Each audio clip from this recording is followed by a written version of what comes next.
आप उस परमेश्वर के सामने अपने आप को दीन बनाओगे, जब आप उस परमेश्वर के सामने अपने आप को नम्र बनाओगे, जब आपका घुटना उस परमेश्वर के सामने सुबह शाम दोपहर को झुकेगा, तो आपको वह परमेश्वर ऊंचा करेगा।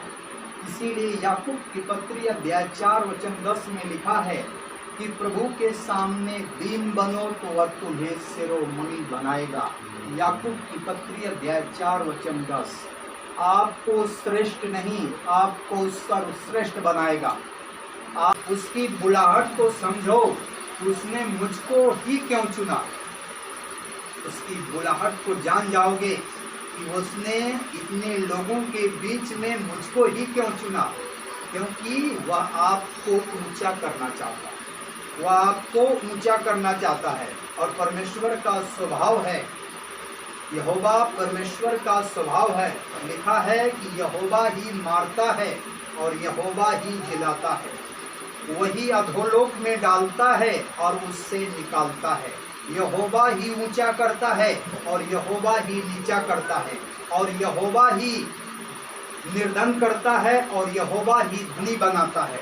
वह कंगाल को धूली में से उठाता है और दरिद्र को बुरे में से निकाल करके खड़ा करता है, ताकि उनको अधिपतियों के संग महिमा युक्त सिंहासन के अधिकारी बनाए, क्योंकि पृथ्वी के खंभे यहोवा के हैं और उसने उन पर जगत को धरा है।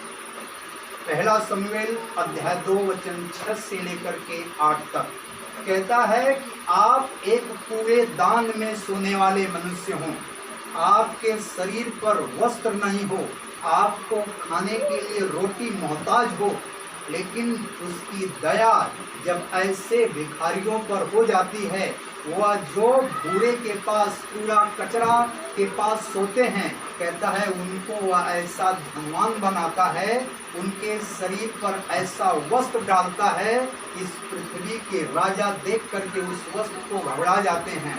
कहता है उनका सिंहासन जितना मैं ऊंचा करता हूँ, उनको उतना मैं आगे बढ़ाता हूँ कि सबके कमाने वाले छोटे हो जाते हैं, सबका सर्विस छोटा हो जाता है, सबका पेंशन कम पड़ जाता है।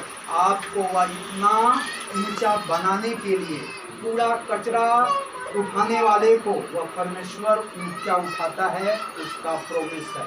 हालेलुया।